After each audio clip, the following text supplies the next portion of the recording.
The hall was drenched in brass and ceremony. The band played its rehearsed notes. Banners lined the walls. Cameras devoured every second. And then my uncle, general, mentor, family, called the names. He skipped mine. Deliberate. Calculated. His hand pinned the ribbon onto an influencer who joined the regiment barely a month ago, the flashbulbs lighting up his smirk as he whispered, "Public relations." The applause stung sharper than silence. I felt my blood still, then slow, then harden into something colder. Moments later, the commander handed me a sealed envelope. The weight of it was heavier than paper. Inside, my orders. Task Force Lead, a rank above his. When I lifted my eyes, the music had faltered. The cameras pivoted. His mouth barely moved, but the words slid through clenched teeth. "You can't be serious." The band stopped playing. Every lens turned to me, and the air between us split open. My uncle raised me like a soldier before I was even a boy. His word was law, his approval my survival. Yet as I stood there with the envelope in my hand, I saw it. His betrayal wasn't sudden. It had been seeded long before. The missing credit on reports I'd authored. The way he diverted praise toward protégés who carried his smile, not his blood. The subtle exclusions cloaked as oversight. Family dinners where his voice filled the room and mine was cut short. Ceremonies where my name was absent from the roll. It had been building, quietly, systematically, and now public humiliation.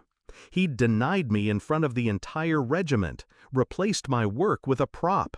The influencers cheered, the cameras lingered. My daughter's face flickered in my memory, asking why her uncle never clapped for me. I understood in that moment. This wasn't oversight. This was erasure. And erasure is the cruelest betrayal. I played the loyal nephew, the silent soldier, outwardly composed, inwardly calculating. I began tracing his steps, files he buried, promotions he redirected, meetings where he spoke on my behalf and twisted outcomes. The deeper I searched, the more deliberate it became. He hadn't simply overlooked me. He had built his own ladder with my rungs. My victories were his handholds, my failures manufactured by him. I found whispers in corridors, officers he'd promised favors to if they forgot my name, strategically placed shadows where my work disappeared into his, and the influencer, his latest pawn, a public mask to conceal his rot.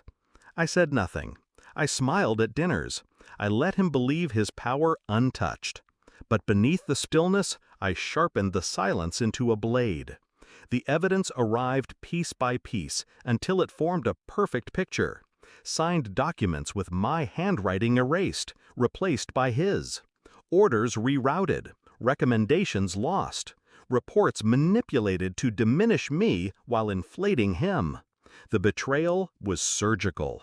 Years of it, and yet he had left a trail. Pride always does. When I finally laid the documents in front of the commander, I said nothing. Words weren't needed. The commander's face darkened as he scanned the signatures, the timelines, the contradictions. His silence was louder than reprimand. Later, at a private gathering, I slid one of the forged documents across the table toward my uncle. No words, just the truth laid bare. He paled. His lips trembled. He tried for denial, then excuses, but the papers anchored his lies like chains. I remained still, composed, watching him fracture.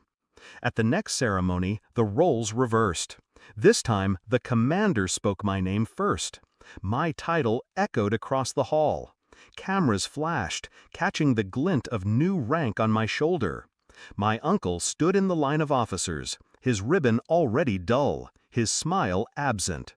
I turned toward him deliberately, locking eyes as the applause filled the room. His jaw tightened. The silence between us thundered. When the cameras shifted, I stepped close enough for only him to hear. "You taught me obedience," I whispered, "but you never taught me how to lose." His face betrayed everything: rage, humiliation, disbelief.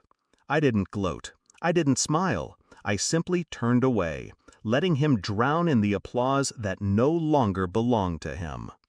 Power does not scream. It does not weep. It simply shifts. That night I sat alone, the new insignia heavy on my chest. I felt no joy, no triumph, only clarity. He had built his empire on my silence, and I had dismantled it with the same weapon.